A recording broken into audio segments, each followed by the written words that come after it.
Welcome back to course Database Management System. So our today's topic of video is Introduction to Transaction States and System Log.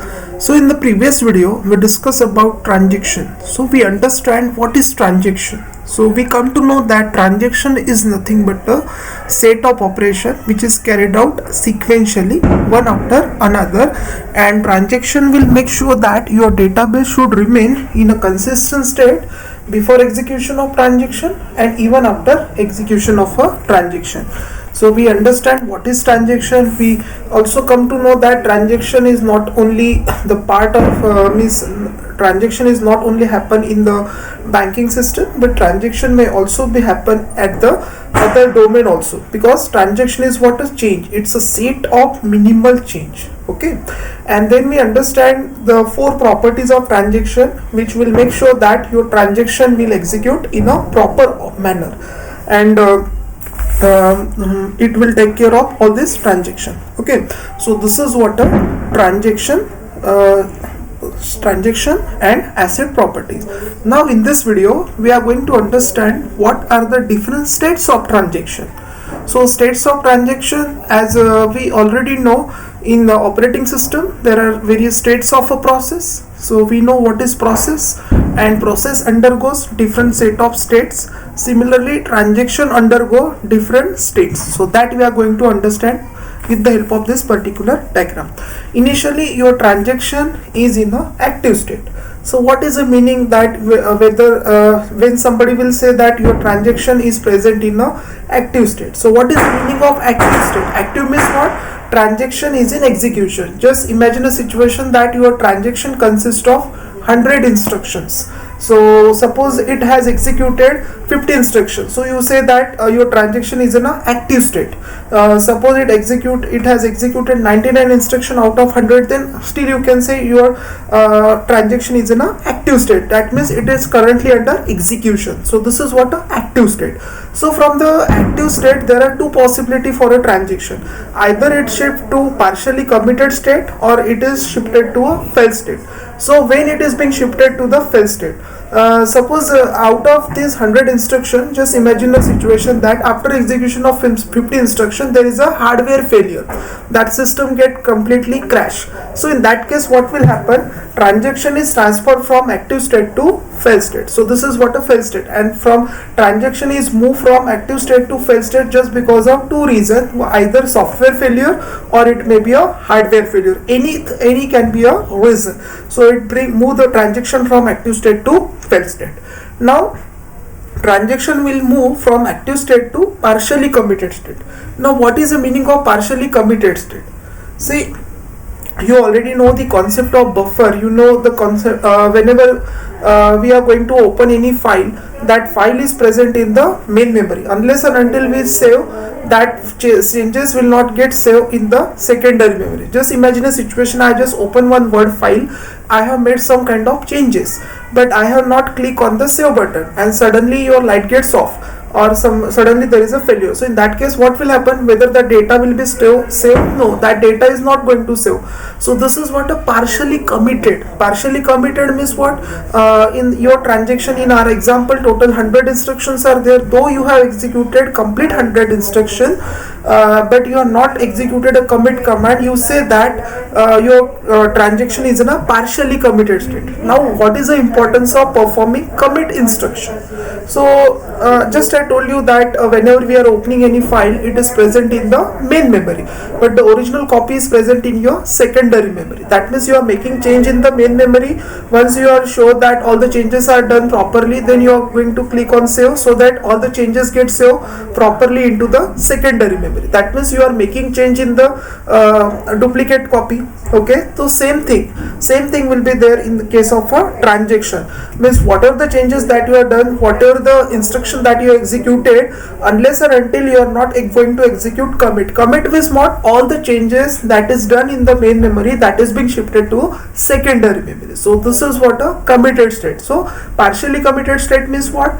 Though in your transaction 100 instructions are there, in your executed 100 instruction, still you say that your transaction is in a partially committed state. But when you perform commit instruction, then you say that your a transaction move to the committed state. So in the partially committed state, even also there is a possibility of failure. Just imagine a situation, you have executed all 100 instruction, and before saving all these changes to secondary memory, there is a failure in the system. So in that case, what will happen? All changes get lost. That means you just move from partially committed state to the fail state. That means from active state also there is a possibility that transaction move to fail state, and even after partially committed state there is a possibility that you will move to the fail state. But once you permanently store all the changes into a secondary memory, then you say that your transaction is moved from partially committed to committed state. Committed state is that state where all the changes that you have done, that will be saved on secondary memory permanently. So this is what a committed state. Now in the fail state, what will happen? Just imagine situation, out of the 100 instruction, you executed 50 instruction and there is a failure in the system. So in that case, what will happen? You will perform rollback. Rollback means, why there is a need of rollback? Atomicity property. What atomicity property will say? Either all or nothing. Either all instruction get executed or nothing will be executed. So in that case, what will happen? It will roll back to previous situation. So from the fail state, you perform rollback operation. Rollback operation means what? In our example, you executed 50 instruction, it has made some kind of changes. So all changes get ignored, all changes get nullified, and you will again bring back to original state. Okay, initial state, and this is called as a aborted state. Aborted state means it is that state of transaction where all the changes that is been done by transaction are cancelled. So you just bring back to your initial state. Okay, so this is what the aborted state. So aborted state and committed state, these are two final states. So there is no meaning of any terminated state. So terminated is only a formality, that after committed state, once you make a change permanently in your secondary memory, the next one is what? You just move to terminated state, that your transaction is executed successfully. And in the aborted state, you can say that your transaction gets aborted, it is unsuccessful. So terminated state is the last state. So these are what are different states of a transaction through which transaction passes. Initially active state means it is in execution, then partially committed, even all the instructions are executed, it is not executed, commit command, that means all the changes are done in the main memory but it is not being transferred to secondary memory. So this is what a partially committed. So fail state means from active state there is a possibility that you will move to fail state. From partially committed state, again there is a possibility you can move to fail state. So aborted state, all the changes are rolled back. In the committed state, all changes are saved permanently, and terminated is the last state where it represents either transaction is successful or unsuccessful. Now the next topic is system log. Why there is a need of a system log? How system log helps? So what is a system log? In order to recover from a failure, system maintain a log to keep track of all transaction operations that affect the values of item. We already seen the durability property. So durability property is maintained by the recovery mechanism. So always there is a possibility of failure in the database. So in that case, you should have maintained a log. So what is log? I will give a simple example.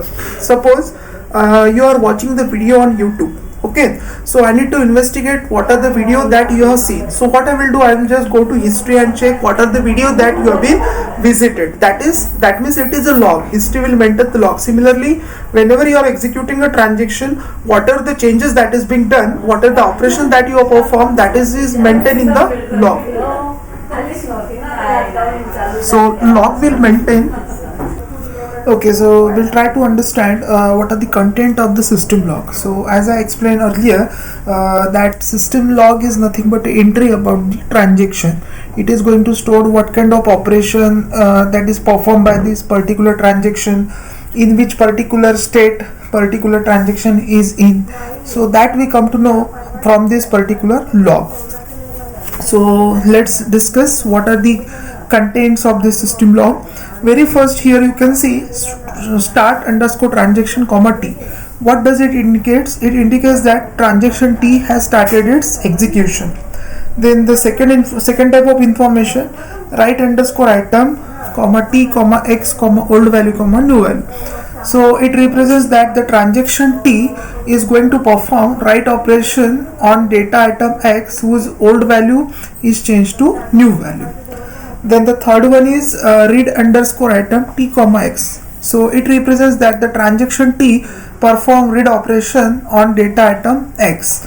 Commit comma T represents that the transaction T has committed successfully, that means it has completed its execution. And abort comma T, it indicates that the transaction T has aborted just because of particular reason. So these are the various entries present in the log. It helps us in the recovery. Suppose any problem will be there, suppose you want to recover particular transaction, so at that time the system log is useful one. So I hope you understand what are the different states of a transaction and what are the information that we maintain in the system log, and how system log help for the recovery. So by using this we come to know about the transaction. Thank you.